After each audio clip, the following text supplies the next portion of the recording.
everyone, today I'm going to be showing you how to do this large textured minimalist art. This was super easy and really inexpensive. I was looking at pieces like this, but they were costing $2,000 to even $3,000, $5,000 for one of these pieces, and it's so easy and cheap just to make it at home. So all you're going to need is a canvas. I got mine at Home Goods. It was a painting already and I just painted over it.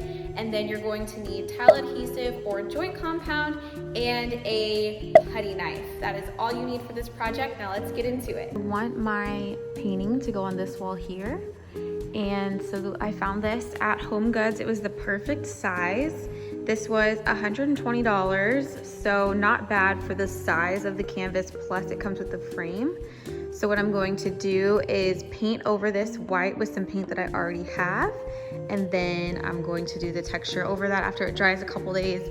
I'm just going to take this out of the frame, and I think I'm actually gonna leave the frame black. But I'm thinking about maybe spray painting it silver also, so we'll see.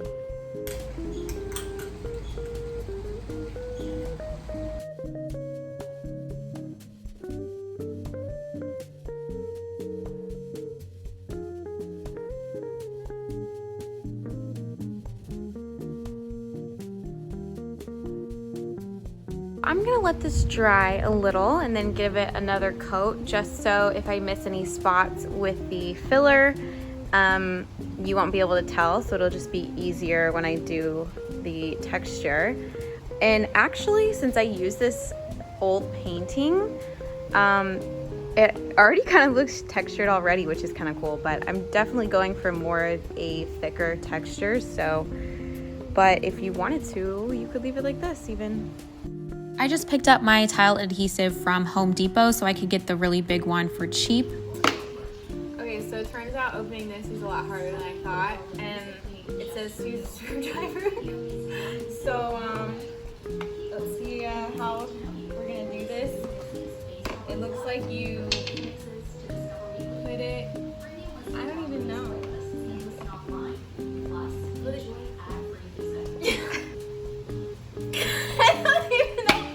Okay. No, it's not even going. Pull the strip. I don't even...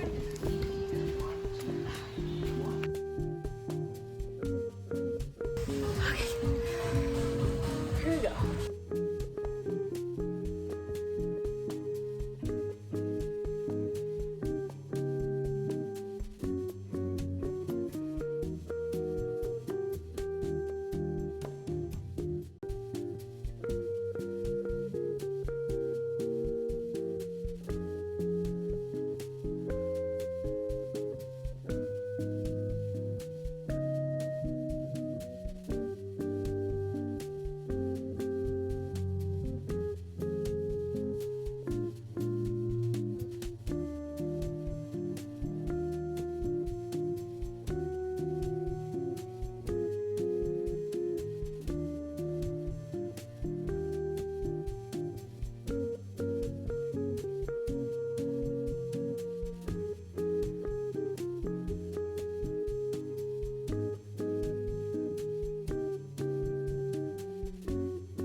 didn't film this part, but I went ahead and painted this white. I mixed baking soda with the paint that I used before, just the regular house paint, to give it more of this matte textured finish. I didn't want it to be shiny. I wanted it to have that like unfinished trendy look, and I used this video to learn how to do that, so I'm gonna link it here for you guys. And now I'm going to frame this and hang it up. My frame actually broke. That bugged me and kicked it on accident, but it should be an easy fix hopefully.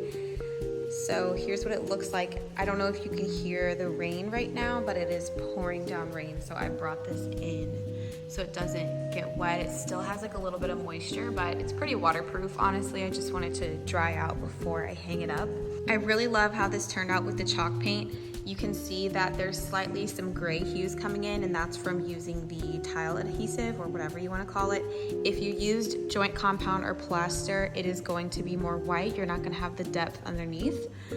And I love how this paint turned out. It just gave it so much texture and character, and it kind of sealed in the really deep cracks also. It was looking a little crazy where I put a lot of product, and of course I wanted to have texture, but I wanted it to look more like this than the unfinished look.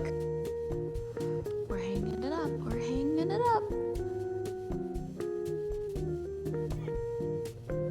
So I actually decided to hang it up by itself. I really think if I should add a thick frame, kind of like this one here, or if you think I should just leave it like this. This is the room for reference. It's obviously not finished yet. I still have a lot of work to do in here as far as decor goes, but that's kind of the vibe in the room, so I didn't want something that was too much here. Just a little bit of texture, very minimalist. I really like how this turned out. So thank you guys for watching. Make sure to subscribe to my channel, and you can see my other art video here. And let me know if you think I should frame this or leave it as it is.